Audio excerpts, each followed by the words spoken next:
Avatar Aang learned to bend the four elements, defeated the Phoenix King, and ended the 100-Year War all before the age of 13. Now let's dive into his next chapter. This is the complete timeline of Aang after Avatar: The Last Airbender. Now that Zuko was crowned as the Fire Lord, there was a new chance for peace among the four nations. Aang and Katara also finally figured out what they meant to each other. And so did Sokka, to his mild frustration. Team Avatar was able to celebrate for the first time in a long while that night. As they watched the fireworks, the mood became somber when Zuko asked Aang to make him a promise. If he should ever start to rule like his father Ozai, Zuko told Aang to end him. The young Avatar was hesitant, but agreed, hoping they would never be put in that situation. 1 year later, however, after several assassination attempts from Ozai loyalists, Zuko began to act erratically. He secluded himself and withdrew his support to remove Fire Nation colonies from the Earth Kingdom. Worried, Team Avatar immediately traveled to the city of Yu Dao to try to talk things out before it came to violence. Unfortunately, that failed. The Fire Nation citizens living there were furious and fought back to keep their homes. Aang and Zuko even took shots at each other, each refusing to back down until Katara stepped in. The two of them calmed down and decided to meet later to work out what would hopefully be a peaceful agreement. Later in Ba Sing Se, Aang and Katara met with the Earth King, who uncharacteristically planned to send an entire army to take back his land. Failing to convince him otherwise, Aang and Katara rushed back to Yu Dao. By the time they arrived, the Fire Nation and Earth Kingdom forces were already face-to-face on the battlefield. Jumping into action, Team Avatar did everything in their power to slow down the fight. Aang, meanwhile, sought counsel in the spirit world with Avatar Roku. Unable to forget his betrayal at the hands of Fire Lord Sozin, Roku simply advised his reincarnated self that a promise is a promise. Aang, however, refused to accept that. Ignoring Roku's advice, he realized that the four nations shouldn't be divided by borders any longer, and that Zuko had been right all along. Aang rushed back to talk to Zuko and ended up saving his friend's life in the Avatar state after he nearly fell to his death. When the dust settled, the Earth King was convinced to allow the Fire Nation colonists to stay. After Zuko recovered from the battle, he and Aang also quickly patched things up. While it tested their friendship, breaking a promise turned out to be the best thing for both of them. Zuko vowed to find his lost mother, and Aang was inspired to form a new group of acolytes to revive the air nomad culture. Soon after, Aang, Katara, and Sokka joined Zuko to search for his mother Ursa, but the clue to her location came at a cost. Princess Azula would be tagging along this adventure. The gang reluctantly agreed, and as expected, they were barely able to keep up with her bizarre antics. As they flew to a remote village, Azula jumped from a deadly height off an airborne Appa. Aang immediately flew down to save her, but she shot a blue firebolt through his glider. Chaotic as usual, Azula then used her lightning to save Team Avatar from a giant wolf spirit, and cautiously, they all traveled the rest of the way. That night, Team Avatar stayed with two friendly actors named Norin and Noriko, who told them they might find answers about Ursa in the nearby Forgetful Valley. Aang and his friends quickly traveled there and found the place rife with spiritual energy. As they walked deeper into the forest, they met two Water Tribe siblings, Misu and her masked brother Rafa. These two were looking for a powerful spirit known as the Mother of Faces. Aang offered his help and meditated into the spirit world to convince the ancient Mother of Faces to grant Rafa and Misu one wish. Before Aang could get the words out, though, Azula rushed forward and took the spirit's wish, demanding to know where Ursa was. The Mother of Faces revealed she had helped Ursa start a new life by giving her a new face and wiping away all of her old memories. Ursa was now, in fact, the woman they met earlier, Noriko. Azula took off after her mother, and Zuko and Sokka chased after. Meanwhile, Aang and Katara tried to talk the Mother of Faces into a second wish for Rafa and Misu, but she became enraged. The ancient spirit commanded her followers to attack, and while fighting them off, Aang accidentally blew off Rafa's mask. What they saw was shocking. Rafa had no face, and Aang immediately knew this was the work of the spirit Ko, the Face Stealer. Learning that Ko was actually the estranged son of the Mother of Faces, Aang informed her that he had once spared his life. Regretful on her son's actions, the Mother of Faces relented and gave Rafa back his face. Back in the village, Zuko prevented Azula's ambush on Noriko, but not before his sister revealed to her that she was her daughter. In the chaos, Azula escaped, but with the knowledge of her true self, Ursa ran to the Mother of Faces and convinced her to grant back her memories and old appearance. For the first time in almost a decade, Zuko got to see his mother. Aang and the rest of Team Avatar then got to watch a long, overdue, and happy family reunion. A few months later, Aang was inspired to revive Avatar Yangchen's festival in a territory that was once Air Nomad land. When Team Avatar arrived with the Air Acolytes, however, they found it polluted by a massive refinery built over the sacred grounds. Aang was horrified, but a brilliant young engineer named Satoru showed up and made fast friends with Toph. Satoru offered to show Team Avatar around, but it got tense quickly. Aang was not excited when Toph agreed to partner her metal bending academy with the refinery. Despite his concern, Aang and the Air Acolytes continued to celebrate Yangchen's festival, and soon Aang was able to connect with his past life. But the conversation was cut short by an earthquake. Aang rushed back to the refinery and found Katara, Toph, and several other people trapped in a mine deep underground. Toph's metal bending students fortunately arrived just in time, and together with Aang were able to save everyone. Afterwards, Aang reconnected with Yang Chen and learned the origin of her festival was to calm an angry spirit named General Old Iron. At that exact moment, the construction of the refinery finally awoke the giant spirit, who refused to talk and immediately attacked. Aang, Toph, and her metal bending students then banded together to defeat General Old Iron and forced him to retreat. Even if the festival didn't quite work out, there was a reason to celebrate once again. With the support of the Air Acolytes, Aang reformed Yangchen's holiday into the Spirits Friendship Festival to preserve Air Nomad traditions while still allowing the sacred lands to modernize.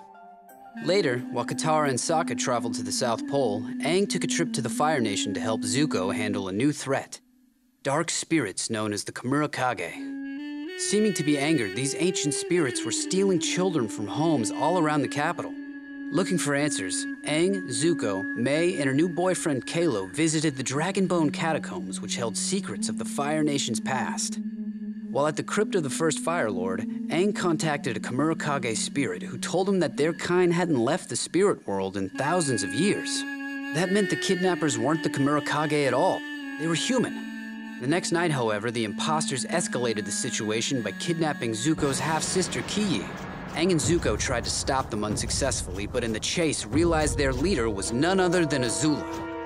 The next day, after some investigation, Aang showed Zuko a secret passageway which led to a Fire Nation graveyard. They went through, and Azula and her cloaked friends attacked as soon as they came out the other side, but Aang and Zuko fought them off. Hearing the cries of the children, Aang then ran into a nearby tomb to help, but was knocked out when the imposters spent smoke into his lungs. Fortunately, Mai and Kalo were close by to assist. When Zuko confronted Azula, she insisted that her brother was more like her than he realized. And just like she arrived, Azula vanished in a puff of smoke. The missing children were soon found, and shortly thereafter, Aang stood close by as Zuko addressed the Fire Nation humbly. Unlike his father, he vowed to work to be a better ruler for his people. As the crowd cheered, Azula watched coldly from a distance before disappearing once again to plan her next devious scheme. With the fake Kamurakage dealt with, Aang got some free time and traveled to the Southern Water Tribe to rejoin Katara and Sokka. Per usual, Aang was immediately thrown into conflict when a Water Tribe radical named Gilok tried to overthrow Katara's father as chieftain. After putting a stop to their attack at a festival, Team Avatar met with Hakoda and other Four Nation leaders to form a plan. Gilok and his forces, however, used the opportunity to attack and capture Hakoda. Aang and Katara were able to save him, but Gilok still got away with the Earth King. The conflict turned into a hostage situation over a perilous chasm called the Bridge of No Return. Team Avatar and even Toph's metal bending students fought side by side once again, this time assisted by metal armor to prevent chi blocking. Gilok's forces were quickly subdued, but the radicalists still refused to surrender and tried to take as many people with him as possible. Gilok fell to his death right then and there, but Aang and Katara sprang into action. After some daring rescues, Team Avatar welcomed a few new members to the group that night, and Aang finally got a chance to feast with all his friends. Nearly 2 years after the end of the 100-Year War, the small town around Satoru's refinery had grown into a small city now called Cranefish Town. When Aang and Team Avatar came to visit, they hardly recognized the place. They also found themselves stuck in the middle of a bending supremacist movement when Toph was nearly blown up. She managed to save herself with some last-second metal bending, but Team Avatar knew they needed to intervene. With some clever disguises and a sharp-looking wig for Aang, the gang infiltrated an underground meeting of the supremacists. The element of surprise was blown, though, when Toph lost her patience with their leader Li Ling and a fight broke out. The gang came out on top, and upon arresting Li Ling, Toph suggested to Aang that he take away her bending. Conflicted, Aang hesitated and Li Ling escaped. Desperate, the supremacist leader then started an uprising against the entire town. It was a hard battle, but in the end, Aang decided not to take away Li Ling's bending to avoid any more tension between benders and non-benders. A few days later, the citizens of Cranefish Town were united again in a common goal. They were going to rebuild their homes together. Team Avatar decided to settle down in Cranefish Town that day and would eventually help in its formation into Republic City. Over the next few decades, Republic City became the new state's capital and the home to people from all over the four nations. During this time, Aang and Katara also got married and had 3 kids. The oldest was Bumi, named after Aang's childhood friend, then Kaya, a waterbender, and their youngest was Tenzin, who turned out to be the only airbender. As the last air nomad, Aang did his best to preserve the ways of his culture and tended to isolate Tenzin, spending more time with him than his non-airbending kids.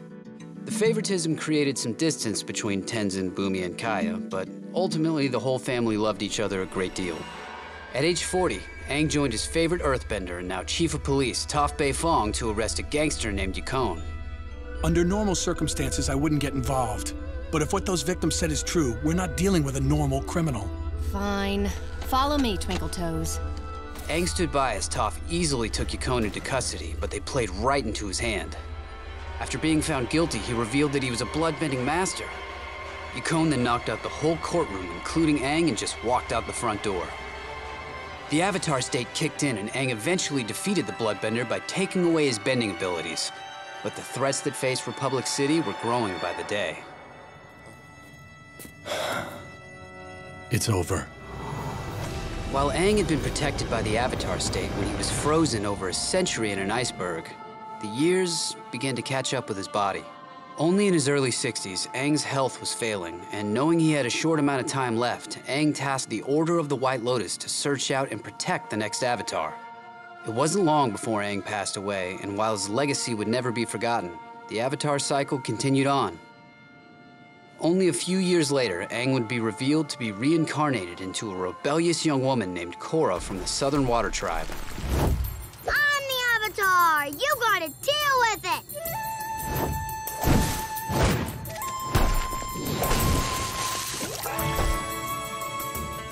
At age 17, Korra moved to the bustling streets of Republic City to learn airbending with the only living master, Aang's son Tenzin. Tenzin's family had also grown to include several airbending grandchildren for the late Aang and a now retired Katara. Together, they all tried to teach Korra, but it didn't really go to plan. Don't force your way through! Dance like the wind! Be the leaf! Unlike Aang, Korra struggled with the spiritual tenets of airbending and soon found herself in even deeper trouble with Amon and the Equalist plot against benders.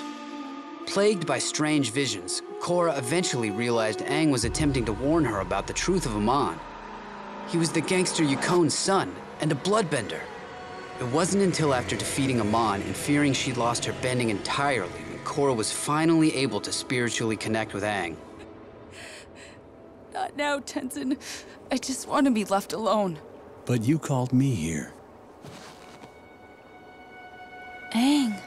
You have finally connected with your spiritual self. With all of the past avatars by his side, Aang was able to restore Korra's bending.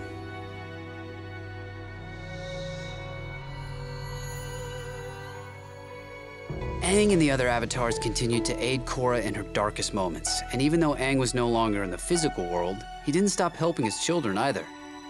When Bumi, Kaya, and Tenzin traveled to the spirit world and got stuck in the fog of lost souls, a vision of Aang appeared before his youngest son. You are trying to hold on to a false perception of yourself. You are not me, and you should not be me. You are Tenzin.